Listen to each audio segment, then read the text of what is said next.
closer. Fabric whispered as guards shifted their weight. And high above them all, behind a narrow arched window, the queen sat awake, listening to everything she no longer wished to answer. She had not always been a woman of few words. Once, her voice filled halls like warm light. Courtiers leaned in when she spoke. Kings paused. Even the walls seemed to remember her laughter.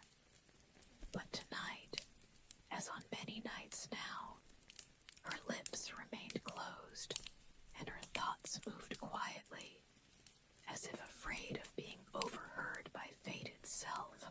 She sat beside a small table carved from dark wood, its surface worn smooth by years of habit.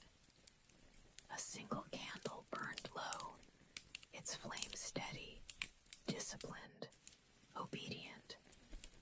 The queen admired that. Fire that knew when not to dance. She rested her fingers around a porcelain cup that had long since gone cold, feeling its chill seep gently into her skin. Beyond the window, the city slept in fragments. Roofs, streets, and chimneys lay scattered beneath a veil of night mist. Somewhere below, a bell marked the passing hour. Not for her. Time had stopped obeying her long ago. Now it simply passed, indifferent, like a river that no longer noticed the stones it once shaped. They called her wise. They called her distant. They called her difficult. But no one ever asked her why she had chosen silence. The decision had not come suddenly. It had grown slowly, like frost creeping across glass. A word left unsaid here, a response delayed there. Until one evening, standing in this very chamber, she realized that the weight of her words no longer matched their worth. Promises were demanded, explanations expected, comfort assumed, and yet, when she spoke, the world only heard what it wanted. So she stopped. At first, they thought it was grief, then illness, then pride. Advisors whispered behind doors. Physicians bowed and waited for her to speak so they could diagnose the sound of it. But days passed, then weeks, and the queen's silence remained, calm and unbroken. In that silence, something unexpected happened. She began to hear herself, not the queen shaped by court and crown, but the woman beneath the weight of gold and expectation. In the quiet, memories returned gently, without demand. The feel of grass beneath bare feet long before the throne. The sound of water moving freely, without purpose. The rare peace of being unseen. Tonight, the candle burned lower. The queen closed her eyes, not in sleep, but in acknowledgement. Silence was no longer an absence. It was a choice, a boundary, a refuge. And somewhere in the palace below, unseen and unknowing, history adjusted itself to her quiet decision. Because when a queen chooses silence, the world must learn to listen differently. The princess had learned early how to remain still. Not the stillness of fear, but the quiet patience of someone who watches the world without interrupting it. From the tall windows of the inner keep, she observed the courtyard below, where banners shifted gently in the evening breeze, and torches began to glow one by one. The castle prepared for night, yet her thoughts wandered child, though many still spoke to her as if she were. Years had shaped her gently, lending her a calm maturity, a beauty that did not ask for attention but received it nonetheless. Her dark hair was often braided simply, not for vanity, but for ease. Her eyes, thoughtful and steady, reflected more than what stood before them. They carried questions, unspoken and unanswered. That evening, the wind brought unfamiliar sounds, the faint echo of hooves on stone, the muted clink of armor, restrained, respectful. A traveler had arrived. The guards' voices were low, cautious, yet not alarmed. The princess felt it then, not fear, but a quiet sense of change, as if the air itself had shifted direction. She drew her veil across her shoulders and stepped back from the window. Below, the knight stood near the outer gate, his armor dulled by travel, his posture straight despite exhaustion. He did not boast, did not demand. He waited. That alone marked him as different. Many men had come seeking favor, alliances, or reward. This one stood as though the act of standing was purpose enough. The princess watched unseen.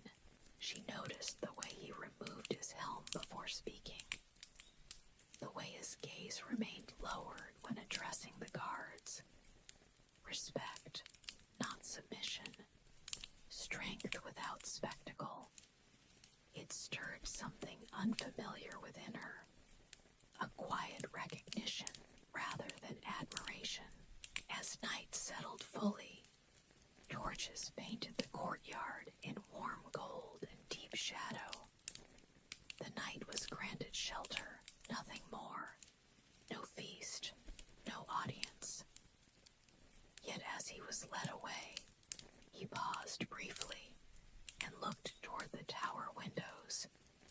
For a moment, their worlds aligned. He did not see her clearly. She did not reveal herself. And yet, something passed between them, an unspoken awareness, fragile and undeniable, like a thread drawn gently through darkness. The princess turned away at last, her heart calm but awake. She did not know his name. She did not know his purpose. But that night, sleep came slowly, and somewhere within the stone corridors of the castle, destiny had taken its first quiet breath. Morning arrived softly, as if the castle itself wished not to disturb what had begun the night before. Mist clung to the courtyard stones, blurring edges and quieting sound. The princess rose before the bells, as she often did, and moved through her chamber with practiced calm. Yet her thoughts were not where they usually rested. They lingered on the traveler below, on the way he had waited without impatience, on the silence he carried like armor of his own. She did not summon him. Instead, she observed. From a hidden gallery overlooking the training yard, she watched as the knight practiced alone. His movements were controlled, deliberate, free of flourish. Each strike ended exactly where it should, no more, no less. He fought not as one who wished to impress, but as one who listened, to wait, balance, breath. Other knights gathered at a distance, curious. Some scoffed quietly, others watched longer than they meant to. The stranger offered no challenge,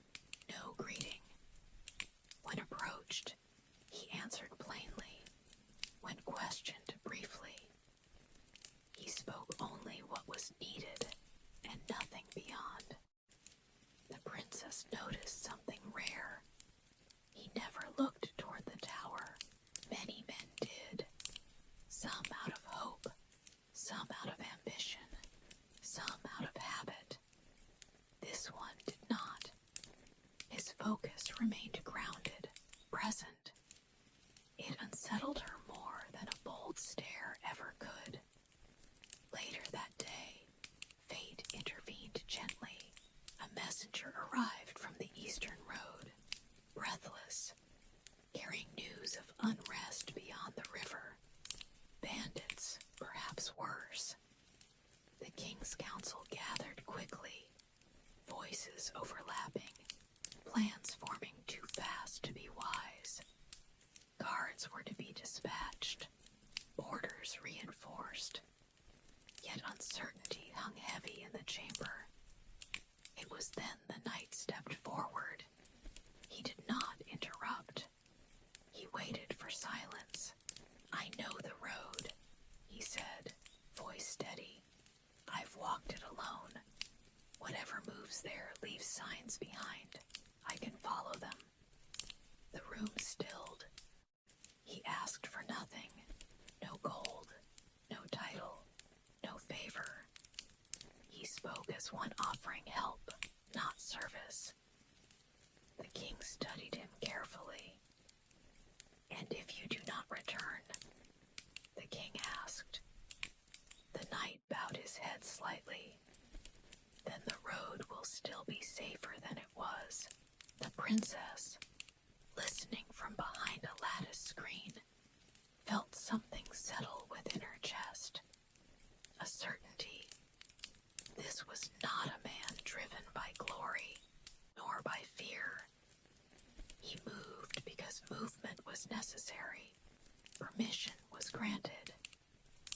As the knight prepared to leave before dusk, the princess made a choice she had not planned to make.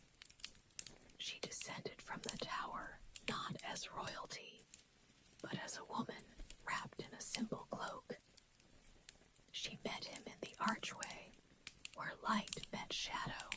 For the first time, they stood face to face.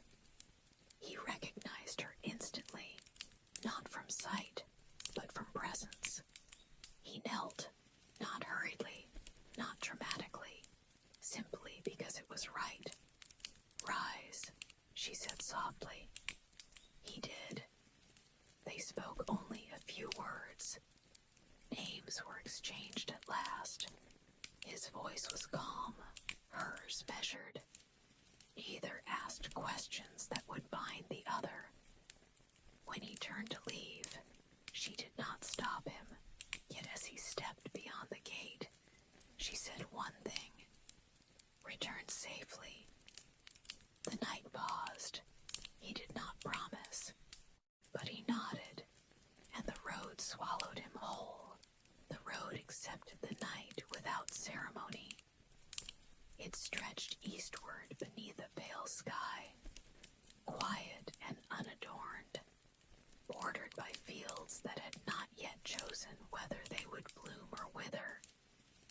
Each step forward carried him farther from stone walls and measured safety, yet his pace never faltered. He moved as one who understood solitude, as one who did not fear it. He traveled mostly at dawn and dusk. During the day, the world was too loud with movement. At night, too full of unseen intentions. But in the in-between hours, the land spoke softly. Tracks in the dirt told stories. Broken branches whispered warnings. The night listened without judgment, following signs others would have missed or ignored. By the second night, he found what he sought: a burned wagon near the riverbank, ash still warm beneath his fingers, footprints circling, careless, confident. Not soldiers, not merchants, men who believed the road belonged to them. The knight studied the marks quietly, memorizing weight, direction, number. He did not rush. Rushing made noise. Noise invited mistakes. As darkness fell, he made camp far from the river, hidden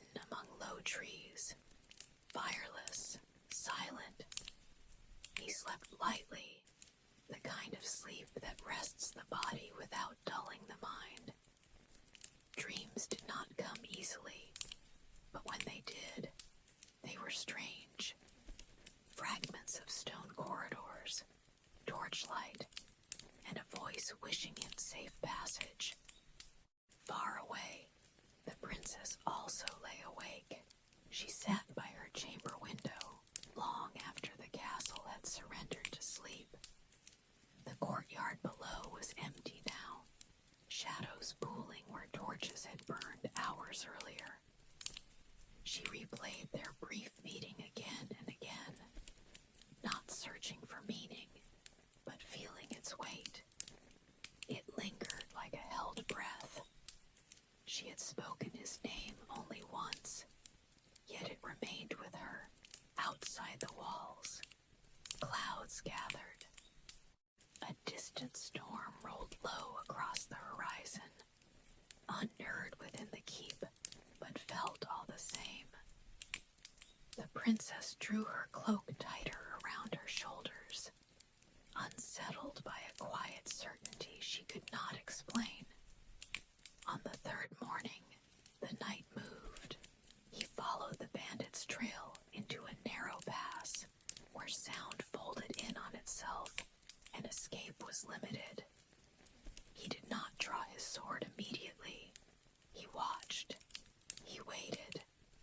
When the moment came, it was swift, controlled, final. There was no spectacle, no prolonged struggle, only balance restored. By noon, the road was empty again. He returned the stolen goods to a nearby village, refusing thanks, leaving before questions could form. Word would travel faster than he did. It always did. Yet he remained unconcerned. His purpose had been fulfilled. As he turned back toward the castle, the sky cleared. The storm that never reached the walls dissolved quietly into light, and within the stone keep, the princess felt it, a subtle easing, as though the air itself had exhaled. She did not know why. She only knew that something had passed, and something else was returning. The road, having spoken, now fell silent again, and silence for both of them was no longer empty. The night did not announce his return. He crossed the final stretch of road at first light, when the world still held its breath, and the castle stood suspended between night and morning. The guards recognized him only when he was already near the gate. There were no banners, no horn calls, just the sound of iron softened by restraint, and a familiar steadiness in his step. News preceded him, as he had expected. The road was safe again, the river clear, the villages undisturbed. The council received the report with measured approval, nods exchanged, relief expressed in practical terms. Yet the night remained unchanged by it all. He accepted water, bread, a place to stand, nothing more. The princess learned of his return before she saw him. A maid spoke his name softly, as though it might shatter if spoken too loudly. The princess dismissed her at once and stood alone, allowing the moment to settle. She did not hurry. Some things, she had learned, arrived only when given space. When she descended into the garden courtyard, he was already there. He stood beneath an old lime tree whose branches curved protectively inward, leaves whispering above him. He had removed his helm, his hair darkened by travel, his expression calm but attentive. He did not look up until she stepped into the open. This time, he did not kneel, nor did she expect him to. They no longer uncertain. It was the kind that follows understanding rather than precedes it. The space between them felt deliberate, chosen. "You returned," she said. "I said I would try," he answered. She smiled, briefly, genuinely. It changed the air around them. They walked together then, slowly, beneath the sheltering branches. Their conversation did not follow a path of questions and answers. Instead, it unfolded gently. Small observations, fragments of experience, shared pauses. He spoke of the road only when she asked, and even then without embellishment. She spoke of the castle as one might speak of weather, familiar, necessary, sometimes heavy. Neither spoke of what might come next, yet as the morning light climbed higher, something unspoken settled into place. A recognition that neither duty nor distance could entirely undo what had begun. Not loudly, not suddenly, but with the quiet certainty of stone meeting stone. When they parted, it was without formality. He returned to the outer quarters, she to her tower, but the space they left behind remained altered, as though the garden itself remembered their steps. That evening, the bells rang as usual. The castle slept as it always had, but beneath the calm, something had taken root, patient, resilient, and no longer alone. And neither of them, lying awake in separate wings of stone, felt the weight of silence as they once had. In the days that followed, the castle returned to its familiar rhythm. Meals were served, councils convened, courtyards filled and emptied with predictable grace. Yet beneath this steady movement, something subtle had changed. It was not spoken of. It did not need to be. The princess felt it in the way time moved differently now, as though moments lingered just long enough to be noticed. She found herself listening more than before, to footsteps in the corridor, to the cadence of voices below her window, to the pauses between sounds where meaning often hid. Silence had always been her companion, but now it carried texture. It was no longer empty. It was expectant. The night remained within the castle walls, though never at their center. He trained at dawn and again at dusk, choosing the quieter hours when shadows softened edges and the world felt less observed. He spoke little, but when he did, his words landed with intention. Other nights began to mirror his restraint without realizing it. Loudness diminished, posture changed. Even the air around the training yard seemed calmer. They did not seek each other out, not deliberately, yet they crossed paths with increasing frequency, as though the castle itself were guiding their steps. In hallways, in the garden, once, briefly, on the stair that wound upward toward the tower. Each meeting was unremarkable to anyone watching. A nod, a shared glance, nothing more, but each left a quiet echo behind it. One afternoon, rain fell unexpectedly, not a storm, but a steady, thoughtful rain that darkened stone and softened color. The princess stood beneath the covered walkway overlooking the inner garden when she noticed him there, standing unshielded among the wet leaves.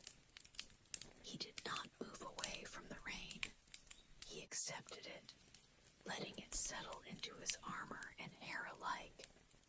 Without planning to, she stepped into the open. They stood together beneath the gray sky, neither speaking at first. Rain threaded itself between them, gentle and insistent. "You could have taken shelter," she said eventually. "So could you," he replied. She smiled faintly.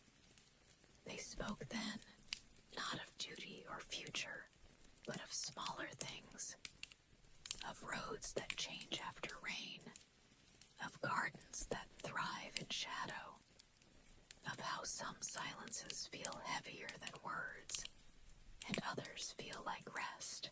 The rain slowed. The moment passed. Yet as they parted, the princess realized something with quiet clarity. Whatever this was between them, it did not need urgency. It did not need declaration. It was forming the way all lasting things do, slowly, without force, shaped by attention rather than desire. That night, she slept deeply, and in the stillness of his own chamber, the knight found that for the first time in many years, he did not feel the pull of the road. Not yet. The castle entered a quieter season. Summer leaned gently toward its end, and the air carried a softer weight. Mornings cooled. Evenings stretched longer, as if reluctant to release the light.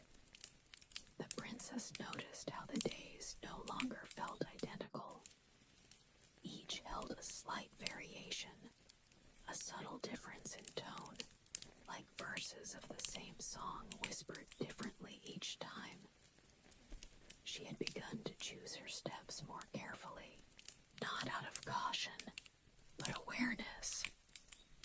She understood now that every movement, every pause, carried meaning. When she lingered in the garden, it was not habit. When she descended the tower stairs at dusk, it was not coincidence. She allowed herself these choices quietly, without naming them. The knight sensed the shift as well. He no longer trained simply to maintain readiness. His movements had softened, become more reflective. The blade still obeyed him, but he no longer pushed it to prove anything. Strength, he had learned, did not diminish when it rested. One evening, they found themselves alone in the outer cloister. The space was narrow and open to the sky, framed by arches that caught the last light of day. No servants passed through at that hour. No guards lingered. The silence there was deep, uninterrupted. They walked side by side. For a while, neither spoke. The sound of their footsteps echoed gently, measured, unhurried. At last, the night broke the quiet. "I have lived most of my life moving," he said. "When I stopped, I thought it would feel like loss." She considered this carefully before answering. "And now?" she asked. "Now," he said, "it feels like listening." She stopped walking. He did as well. They faced one another beneath the arch, light fading between stone and sky. There was no tension in the moment, only clarity.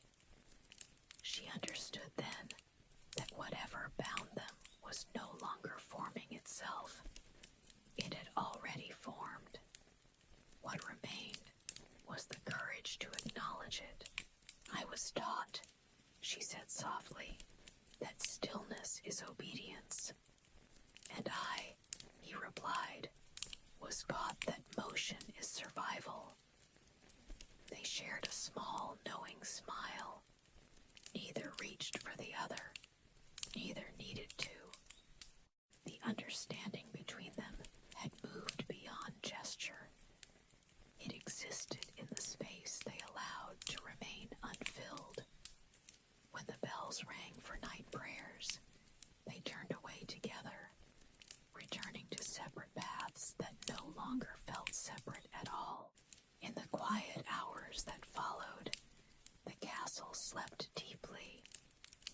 And somewhere within its walls, two lives, long shaped by duty and restraint, had begun to lean gently toward one another, not as escape, but as choice. The days grew shorter, and with them came a gentler hush. Autumn touched the castle without announcement. Leaves shifted color quietly, as if uncertain whether they were ready to change. The princess noticed them from her window each morning, watching how the light caught their edges before retreating again. Time, she realized, did not always move forward. Sometimes it circled, waiting for something to be acknowledged. She had not spoken of the night to anyone, not to her attendants, not to her advisors. Some things, she knew, lost their shape when named too early. Yet his presence lingered with her in subtle ways, in the steadiness of her breath, in the calm that followed moments of doubt. It was not longing, it was recognition. The night, too, remained silent. He carried his thoughts with the same care he carried his blade. Sheathed, controlled, never displayed without need. He had known many bonds in his life: loyalty, command, duty forged under pressure. This was different. This required patience rather than endurance. They met less often now, not because distance had grown between them, but because proximity no longer needed confirmation. When they did cross paths, it was with ease, a glance, a pause, an understanding that neither questioned. One evening, the princess found him in the library's outer chamber. The space was rarely used, its shelves filled with volumes long untouched. Candles burned low, their light steady and warm. He stood near a table, examining a map worn smooth by years of use. He looked up when she entered, unsurprised. "I did not know you came here," she said. "I did not know you did either," he replied. They smiled quietly. She joined him at the table.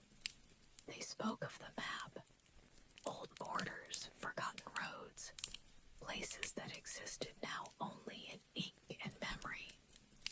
He traced a path with his finger, slow and careful. "Some journeys," he said, "are never finished. They simply change form." She nodded. "And some," she added, "do not require movement at all." The candle flickered. Outside, wind moved through the trees like a breath released. In that moment, both understood what neither had yet spoken aloud.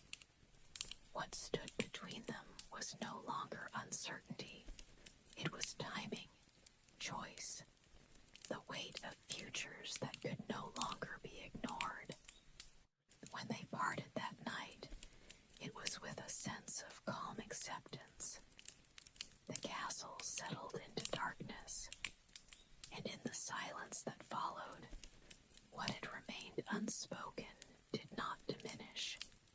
It deepened, patient, deliberate, waiting for the moment when words would finally be necessary. The change came quietly, as all lasting things do. It arrived not with announcement or command, but with a subtle shift in the air of the castle, a sense that decisions were no longer distant possibilities, but shapes beginning to take form. The princess felt it first in the mornings, when she woke with a steadiness that had not been there before. Her thoughts no longer wandered in circles. They moved with direction,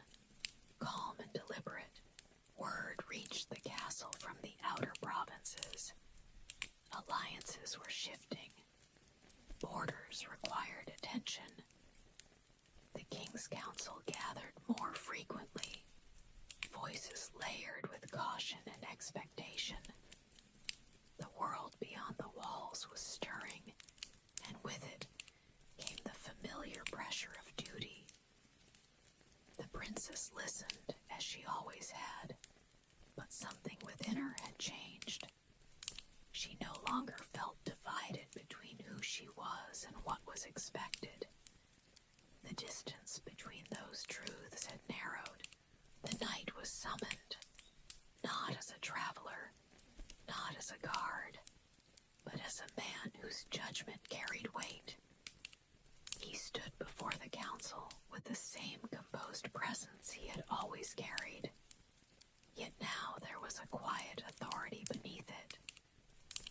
He spoke of roads, of threats that grew not from force but from neglect.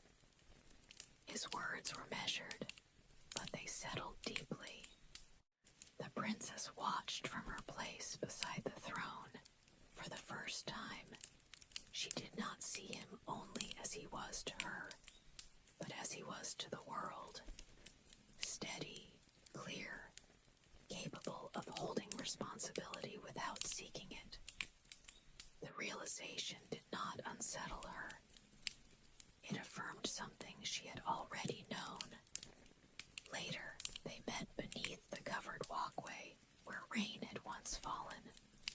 The air was cool, the light low. Neither smiled at first. "There will be changes," she said. "Yes," he replied.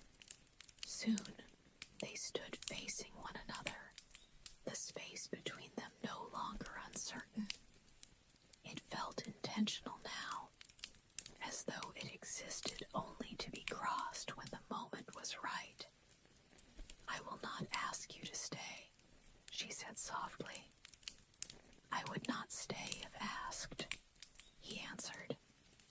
"I would stay if chosen." She met his gaze then, fully. "I am choosing," she said. The words did not echo. They did not demand response. They simply settled, undeniable and calm. The knight bowed his head, not in submission, but acknowledgement. From that moment, the future shifted its weight. It did not rush forward. It leaned, gently, irrevocably, toward what had been patiently forming all along. The castle prepared for change without haste. No proclamations were made, no banners unfurled. Yet those who lived within the walls sensed it, a quiet alignment, like stones settling into a truer foundation.